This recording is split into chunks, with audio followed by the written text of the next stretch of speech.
Dr. Frankl, what is the difference between people who are able to pick themselves up, get over life's problems, and those who are not? The decisive factor is decision, the freedom of choice, the freedom to come up with a decision. It should be, I would like to become this way or another, in spite of conditions that should only seem to fully determine my behavior. I wish to act freely as a responsible being, which is a human being. I wish to act in accord with heredity and environment, owing what I become to them, but also, if need be, in spite of the worst conditions. This is exactly what you could watch and witness under severe, extreme conditions of stress or of tragic conditions. Just think of people living for several years under the worst conditions of a prisoner of war camp.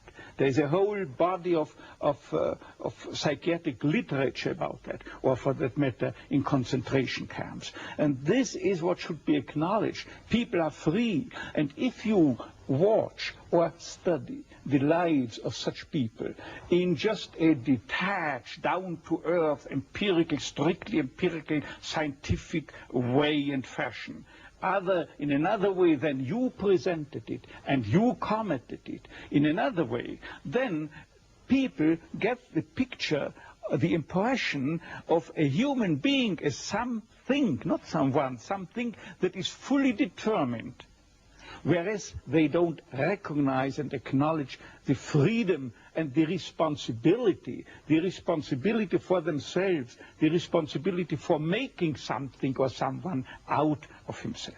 So your basic philosophy is that life has meaning under all conditions, but how easy is it when there's a sense of hopelessness, a sense of despair, to recognize this meaning?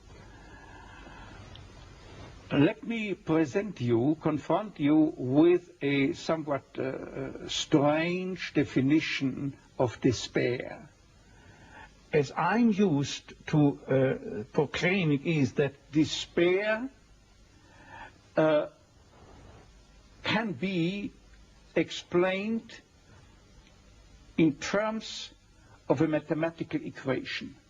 D, capital D, equals S minus M.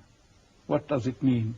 Despair is suffering without meaning. As long as an individual cannot see any meaning in his or her despair, he or she will certainly be prone to, in its suffering, I wanted to say, no meaning in the suffering, he or she will certainly be prone to despair and, under certain conditions, to suicide. But at the moment they can see a meaning in their suffering, they can mold it into an achievement, they can mold their predicament into an accomplishment on the human level. They can turn their tragedies into a personal triumph. But they must know for what. What should I do with it? But if people, like so many segments of present-day society and population, cannot find any meaning whatsoever in their lives, cannot see anything meaningful, they more often than not have something to live by, or say at least enough to live by. They cannot see anything to live for.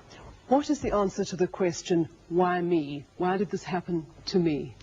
The answer to such a question is nothing that a psychiatrist or any other type of a scientist can come up. But I would not share the opinion of, say, Jean-Paul Sartre, who said we have to accept and to shoulder courageously, heroically, the absolute meaninglessness of our lives.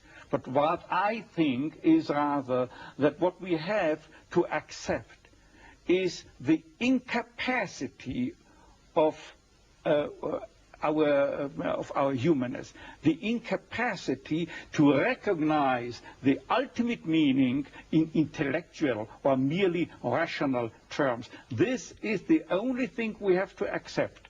But still, we may believe in an ultimate meaning, but to lead someone, say a patient, to eat the way for him to such a belief, to faith, is of course not the business or job to be carried out by a psychiatrist, but rather by a theologian.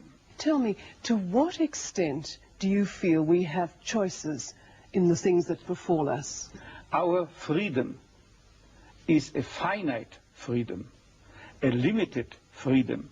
That is to say, a human being is never fully free from conditions, be they of biological or psychological or sociological kind. But the ultimate freedom is always and remains always reserved to ourselves. That is the freedom to take a stand to whatever conditions might confront us. How we react to the unchangeable conditions is up to ourselves. In other words, if we cannot change a situation, we have always the last freedom to change our attitude to that situation. Dr. Frankl, give me an example of meaning that can be taken out of a situation of despair.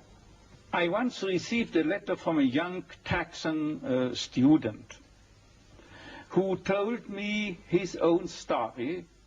At the age of 17 years, he had an accident when indulging to his diving sport.